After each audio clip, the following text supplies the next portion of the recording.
Je m'interroge ce jour sur la question de la énième recapitalisation dans l'UQAM par l'État du Cameroun. L'État envisage en ce moment sérieusement une recapitalisation encore. Comment comprendre ce qui arrive à ce pays? La compagnie camerounaise de l'aluminium, unique producteur d'aluminium dans la zone CEMAC, a terminé l'année 2023-2024 dans le rouge. Selon les états financiers consultés, l'entreprise publique a enregistré une perte de 23,6 milliards de francs CFA au cours de la période sous revue. Cette dégradation représente une augmentation vertigineuse de 237,14% par rapport à l'exercice précédent, où les pertes s'évaluaient à 7 milliards. Cette chute accentue un tableau déjà préoccupant. Les capitaux propres de l'entreprise sont désormais négatifs à moins 28,3 milliards de francs CFA. Comment comprendre cette situation lorsqu'on sait qu'il y a quelques mois, le chef de l'État avait validé un prêt de 9 milliards de francs CFA pour donner une bouffée d'oxygène à l'UQAM en situation de faillite?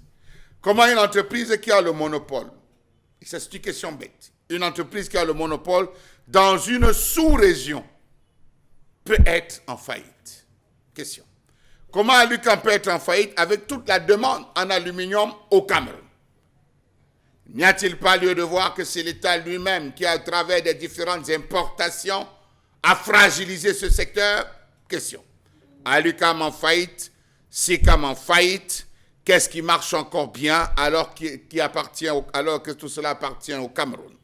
En négociation entre l'État du Cameroun et la Société internationale islamique de financement du commerce du groupe de la Banque islamique de développement BID depuis 2021, le prêt de 15 millions de dollars, 9,2 milliards de francs CFA, devant permettre d'approvisionner en matières premières l'unique producteur d'aluminium de la zone CEMAC, Cameroun, Congo, Gabon, Tchad, RCA et Guinée équatoriale, a été récemment validé par le chef de l'État Paul Biya dans sa note de conjoncture sur la dette publique.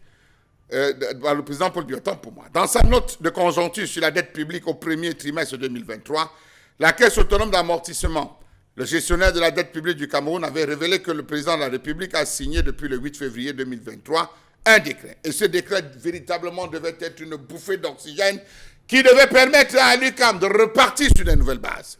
C'est bien pour les néophytes, sauf que c'est encore une perte de temps et une dépense inutile pour les experts qui ont pensé et qui ont estimé que le Cameroun devrait gagner à ne plus investir ou s'investir dans les choses qui ne marchent plus ou des choses qui ne marchent pas. Mais force est de constater que chaque année, après les rapports de la commission technique de réhabilitation des entreprises, des perfusions sont constamment allouées à ces différentes structures qui sont contre-performantes. Les difficultés financières dans l'UQAM ne datent pas d'aujourd'hui. Depuis 2019, les capitaux propres de l'entreprise sont passés sous la moitié de son capital social en raison des pertes accumulées. En application des articles 64 et les articles 664 et 665 de l'acte uniforme OHADA, le conseil d'administration avait convoqué une assemblée générale extraordinaire en 2020. Toutefois, cette assemblée n'avait pas opté pour la dissolution de la société. La situation s'est encore aggravée lorsque les tentatives de reconstitution des fonds propres, censées être effectives avant le 31 décembre 2022, n'ont pas abouti. Pourtant, bien que l'entreprise ait enregistré un écart de réévaluation de 11 milliards de francs CFA, les pertes cumulées de 8 milliards cette année-là ont maintenu les capitaux propres en dessous des seuils réglementaires. L'acte uniforme OHADA impose pourtant aux entreprises concernées de convoquer une assemblée générale extraordinaire dans les 4 mois suivant l'approbation des comptes constatant cette situation pour décider d'une éventuelle situation. Ou par défaut, de reconstituer les capitaux propres à hauteur de moins la moitié du capital social dans un délai maximal de 2 exercices. Comment comprendre cette décision du chef de l'État qu'on dit être en route ou en voie d'être prise, énième recapitalisation, remonter encore pour finalement réaboutir à une faillite.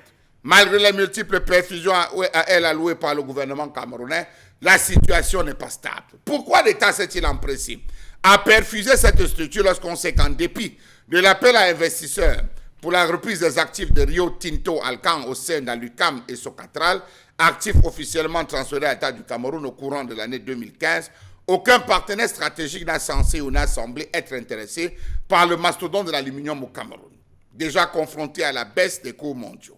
Aujourd'hui, on se rend compte que c'est grave. Déjà en 2015, Alucam avait officiellement clôturé l'année avec une perte sèche de plus de 10 milliards de francs CFA. Pourquoi perfuser une telle entreprise lorsqu'on sait que le chiffre d'affaires est passé de 123,4 en 2017 à 99,2 milliards de francs CFA en 2018. Et le résultat net avait affiché un déficit de 10,8 milliards de francs CFA la même année, reléguant même l'entreprise au rang des clients les plus insolvables de la société de production et de distribution de l'énergie électrique Eneo. Pire, les pertes d'Alucam se sont creusées davantage, à 23,6 milliards de francs CFA en 2023. Situation inquiétante qui met en lumière des difficultés structurelles persistantes, alors même que ces exportations génèrent des revenus non négligeables. Alucam doit encore une vingtaine de milliards de francs CFA à Eneo, malgré la reprise par l'État d'une dette de 34 milliards. Selon la Commission technique de réhabilitation des entreprises publiques et parapubliques, ces fonds sont depuis 2020 inférieurs à la moitié de son capital social chiffré à plus de 21 milliards de francs CFA. Comment comprendre qu'on construit une maison qui, avant le 6e mois de l'année, s'effondre? Chaque fois, c'est la même chose. Mais on continue à investir de l'argent pour la reconstitution, la reconstruction de cette maison qui s'écroule tous les 6 mois. Est-ce que celui qui met l'argent ne convoite pas la femme du propriétaire de la maison? Question.